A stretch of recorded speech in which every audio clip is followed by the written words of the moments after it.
J'espère que vous allez bien. Oui. Vous allez pas dire non. Alors ce matin, je ne suis pas venu seul, je suis venu accompagné de ma fiancée, Sylvia, qui est là, près de Nicole.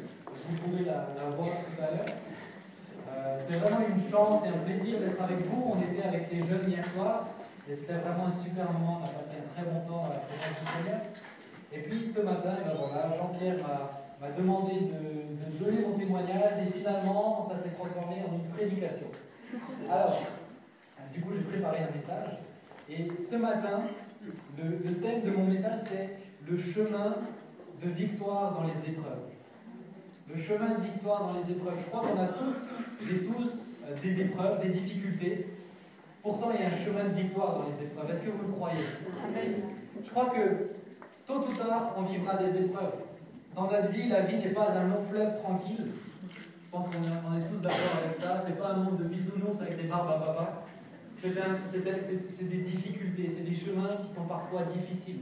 C'est des épreuves qui peuvent nous appesantir, des choses qui peuvent nous peser. Et je crois que quand on est chrétien, il y a un chemin de victoire dans les épreuves.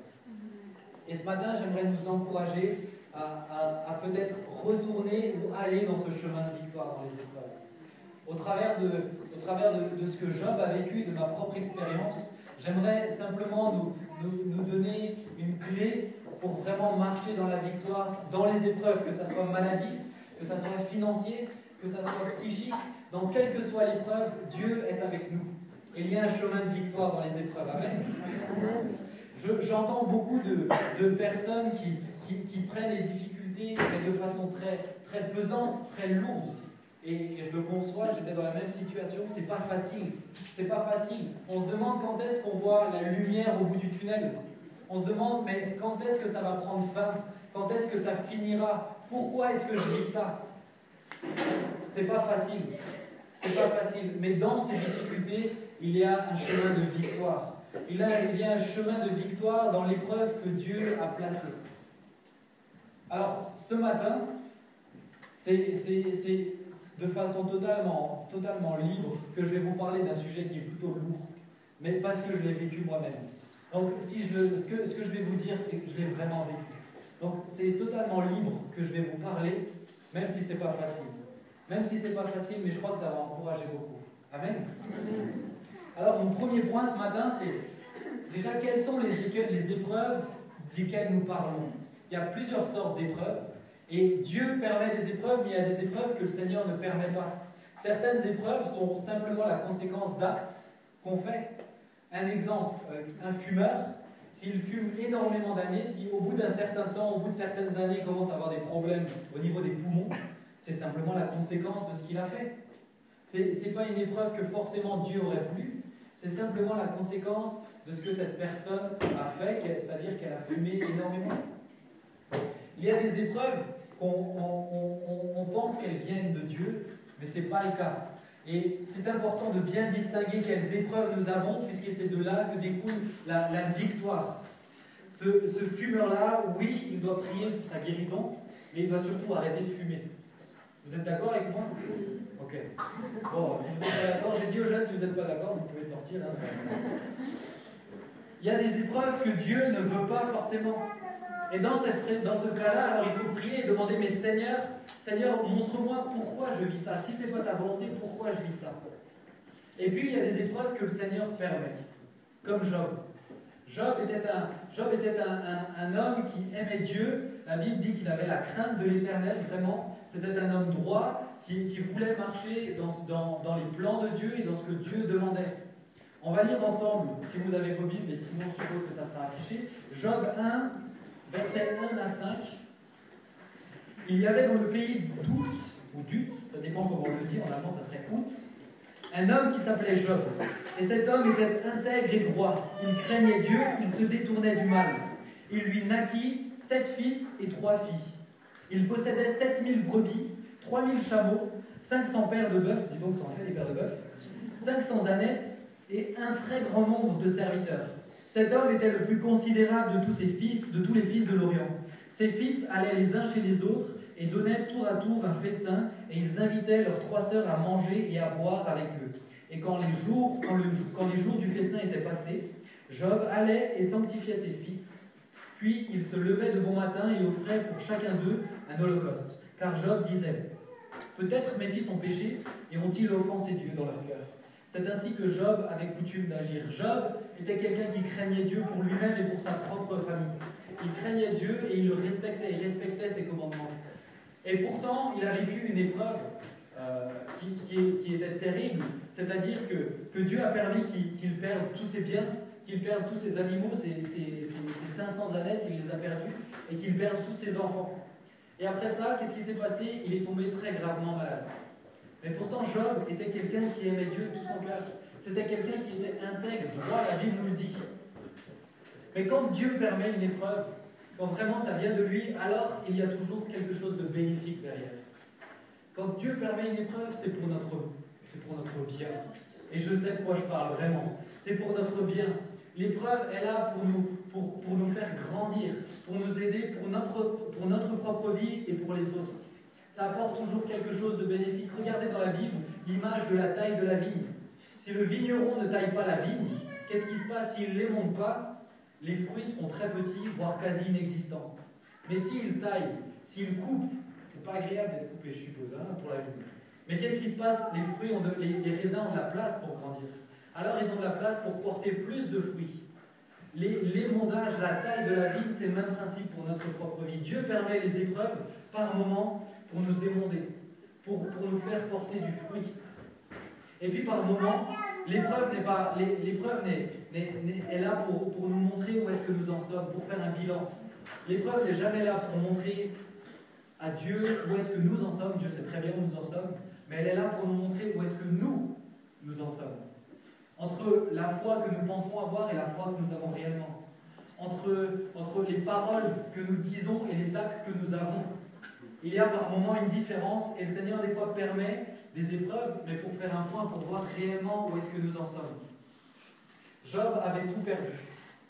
Et pour moi-même, j'ai vécu une épreuve qui a duré 11 mois, qui a duré de mars 2012 à janvier 2013. Peut-être que certains l'ont entendu, sinon c'est avec plaisir que je la raconte encore une fois. C'est pour rendre gloire à Dieu. Et j'étais en école biblique en Angleterre, et puis tout d'un coup j'ai commencé à avoir une crise de violence. Tout d'un coup j'étais très violent, et je ne comprenais pas ce qui se passait, j'ai essayé de me défenestrer. Et là je me suis trouvé dans une situation où je perdais tous mes repères. Je n'avais plus aucun repère. Concrètement, du jour au lendemain, je suis rentré en France. On m'a donné des antidépresseurs. Bien sûr, ça n'a pas fonctionné tout de suite. Ça n'a même pas fonctionné du tout. Les médecins pensaient que c'était un petit coup de blues parce que j'étais en Angleterre et que voilà. Mais finalement, ce n'était pas ça. C'était quelque chose de plus profond, c'était quelque chose de plus lourd. Et ce qui s'est passé, c'est que j'ai commencé à avoir peut-être certains parmi vous connaissent ça, des sentiments d'angoisse, des crises d'angoisse. Quand ça vous prend, vous savez, vous ne pouvez plus vous contrôler. Quand ça vous prend et que vos pensées sont obnubilées par ces peurs, par ces angoisses. Certains vont traduire par un repliement sur soi-même. Moi, c'était mon cas. Je faisais des arrêts respiratoires. Je m'arrêtais vraiment, littéralement, de respirer. J'étais bloqué. Je faisais de la paralysie comme ça. Et c'était vraiment des angoisses qui me prenaient, mais tout d'un coup. Des fois, il n'y avait pas de raison. Des fois, c'était une simple feuille qui tombait d'un arbre qui me déclenchait ça. Des fois, c'était une voiture qui passait. Je ne pouvais plus monter en voiture. Et puis, ça s'est aggravé. Ça a commencé comme ça, et puis rapidement, j'ai commencé à avoir des hallucinations. Alors, je sais que dans les églises, quand on parle d'hallucinations, c'est toujours... mais on va en parler tout à l'heure, c'est important pour moi. Mais j'ai commencé à entendre des voix. J'ai commencé à entendre des voix de personnes qui n'étaient pas là, même quand j'étais tout seul.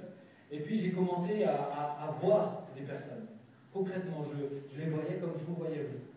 Et puis ces personnes me disaient de faire des choses tellement mauvaises. Il y a des jeunes personnes ici, je ne vais pas rentrer dans les détails non plus, mais elles me poussaient à être très violent envers moi-même et envers les autres. J'avais des pensées suicidaires, mais constamment. Vraiment, j'avais ces pensées-là qui me travaillaient. J'écrivais des textes, je me rappelle, il y a un texte que j'écrivais, c'était « Le combat pour ma vie aujourd'hui, c'est de ne pas me faire du mal et pas de faire du mal aux autres. » J'étais vraiment arrivé dans un trou. Vous savez, quand l'épreuve est là, elle s'installe et on pense qu'on touche le fond. On n'arrivera pas plus bas. Et là, j'étais arrivé, mais dans un trou, dans le fond du puits. Là où il n'y avait pas de lumière. Là où je ne comprenais pas ce qui se passait. Dans le milieu chrétien, parler d'hallucination, ce n'est pas quelque chose de simple, c'est quelque chose de très tabou. Je ne comprenais pas ce qui se passait, ma famille ne comprenait pas ce qui se passait, et je me retrouvais seul. Vous savez, l'isolement intérieur, c'est le pire de tous. C'est le pire de tous. Quand on se sent seul dans notre cœur, c'est terrible. C'est terrible. Peut-être que certains le vivent, mais c'est terrible. Je vous assure, je vous comprends, c'est vraiment pas facile. Et l'isolement m'a amené vraiment à avoir des pensées suicidaires, constamment être violent face à moi-même. Et rapidement, les traitements ont évolué jusqu'à ce que finalement je prenne 12 à 13 pilules par jour. Et c'était pas des traitements, c'était vraiment pas des petits médicaments, c'était des choses qui m'ont littéralement cassé mon cerveau. J'étais plus capable de me concentrer, j'étais plus capable de faire quoi que ce soit. C'était des Temesta, des Valium, c'était énormément de choses comme ça, mais qui m'ont assommé, qui m'ont complètement brisé. En plus d'avoir ces problèmes, ces médicaments-là m'ont assommé. C'est pour certains drogués, lorsqu'ils se font arrêter par la police, et j'ai appris ça après, les médecins, lorsque les policiers voient ces gens en crise, en manque, qu'est-ce qu'ils doivent faire? Ils doivent aller en pharmacie chercher du Valium pour leur faire comme remplacement. C'était vraiment des drogues. C'était ce qui littéralement m'assommait. J'étais assis sur une chaise et je ne bougeais plus. J'étais un mort-vivant. J'étais là sans être vraiment là. Et ça, c'était en plus de ce que je vivais. C'est pour ça que bien souvent, lorsque l'épreuve s'installe, on pense que ça y est, on a touché le fond. Je ne sais pas si ça vous arrive, hein. On se dit, mais ça y est, j'ai touché le fond. Je ne peux pas aller plus bas. Eh bien si. Eh bien si. Il y a des difficultés qui se rajoutent en plus de l'épreuve et qui essayent de nous mener la vie dure. Et ça, c'est terrible parce qu'on pense qu'on touche et finalement on se rend compte, ben non, on creuse encore plus. On se retrouve encore plus en fond. Et on se dit, mais c'est terrible. Pour moi, c'était les médicaments. Mais pour peut-être vous, ça va être des gens qui vont vous parler et vous faire sentir encore plus mal. Comme peut-être Job. Job avait tout perdu, et je ne suis pas sûr, ou plutôt je suis sûr et certain, qu'il n'imaginait pas un seul instant ce qu'il allait attendre après, sa maladie. Certains commentateurs pensent qu'il avait une sorte de lèpre. En tout cas, c'était quelque chose qui le faisait énormément souffrir. Et la plus grosse difficulté pour moi, pour Job, c'était de rester fidèle à Dieu. Selon moi, sa plus grande difficulté, ça va être d'être fidèle à Dieu. Surtout avec son épouse et les amis qui l'entourent. Alors, désolé les épouses, aujourd'hui c'est l'épouse qui a le mauvais rôle. Qu'est-ce qu'elle a fait? Elle a encouragé Job à maudire Dieu. On va lire ensemble. Job 2, versets 9 à 10. Sa femme lui dit, tu demeures ferme dans ton intégrité, maudis Dieu et meurs. Mais Job lui répondit, tu parles comme une femme insensée. Quoi, nous recevons de Dieu le bien, et nous ne recevrions pas aussi le mal. Et tout cela, Job ne pécha point de ses lèvres. Alors la phrase que la femme, l'épouse de Job dit est terrible. C'est terrible. Là, elle a vraiment le mauvais rôle. Désolé les épouses, mais elle a vraiment le mauvais rôle. Elle dit, maudis Dieu et meurs. Maudis Dieu, laisse-le tomber. Meurs après. Et Job a une phrase qui, quand j'ai été malade, m'a vraiment chamboulé. Il dit, mais comment ça? De Dieu, on accepterait le bien, mais on n'accepterait pas le mal. On n'accepterait pas les douleurs, peut-être. On n'accepterait pas ce qu'il permet pour nous faire grandir, finalement. Mais ce qu'il permet, ça nous fait souffrir. Moi, ce qu'il a permis, ça m'a fait énormément souffrir. Mais c'était pour mon bien. Et lorsque Dieu permet quelque chose, c'est pour notre bien. Amen. Et puis viennent ces trois amis, qui, eux, viennent par compassion. Ils se déplacent, certains font un long voyage, et puis ils se déplacent pour encourager Job, en tout cas pour discuter avec lui. Mais concrètement, ils ne l'ont pas du tout encouragé, ils l'ont mis plus à terre que là où il en était. Qu'est-ce qu'ils font? Ces trois amis viennent et puis commencent à parler à Job en tant qu'accusateur, en tant que juge. Ils lui disent, si tu es dans cette situation, si tu as tout perdu, c'est parce que tu as péché, c'est parce que tu as déshonoré Dieu. Pourtant, ce n'était pas le cas de Job. Une fois que ces trois amis ont fini de parler, Job il était encore plus mal, quoi. Et je crois que nous, ça nous arrive aussi quand nous avons des personnes comme ça qui vivent des épreuves, qui vivent des difficultés, c'est facile de parler. Et des fois on parle trop vite. Des fois on dit, mais t'es sûr que t'as pas fait quelque chose qui n'est pas bon? Ou t'es sûr que là t'as pas dit quelque chose qui est mauvais? À mon avis c'est pour ça. Peut-être que c'est vrai, mais dans tous les cas Dieu nous donne la sagesse. Il y a un temps pour parler, il y a un temps pour écouter les autres. Il y a un temps où on dit, ok, moi ce que j'ai sur le cœur c'est ça. mais je crois qu'avant